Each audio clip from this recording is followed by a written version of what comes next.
Now to the quarry concerns in Springfield Township. Residents there upset over a proposed mining operation that would bring loud noises, trucks, and health concerns to their normally quiet area. The future of hundreds of acres of farmland hang in the balance. And tonight at 6:30, a protest to stop the project is planned outside of the township meeting.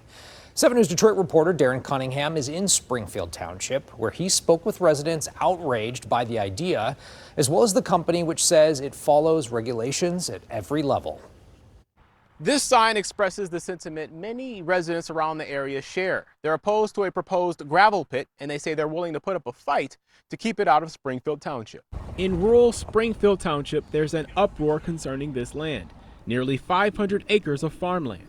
The levee company has owned the land for decades. It's seeking a special land use permit from the township. If granted, the company says it plans to convert more than half of the land into a mining operation. I would love to stop the project and make them go elsewhere.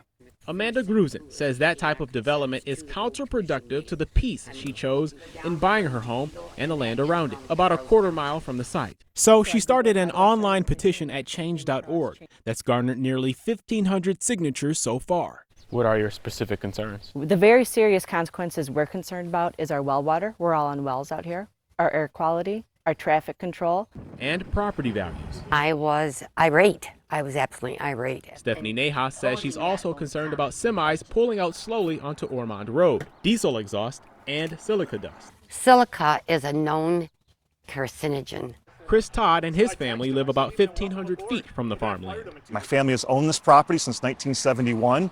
I want to live here. I want to die here.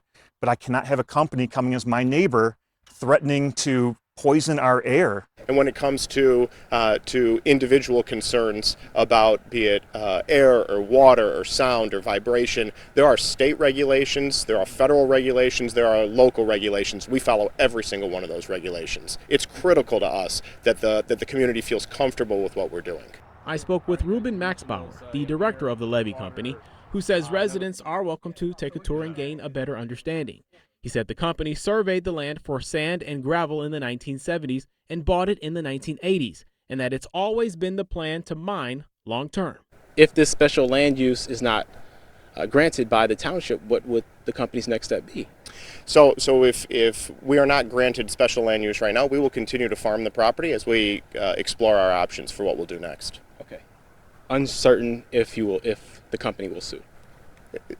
That's a fair way of phrasing it. In a statement to 7 News Detroit, Springfield Township Supervisor Rick Davis says, quote, "The applicant has the right to file an application. We have the responsibility to follow state law and township ordinances," end quote. In Springfield Township, Darren Cunningham, 7 News Detroit. Darren, thank you so much.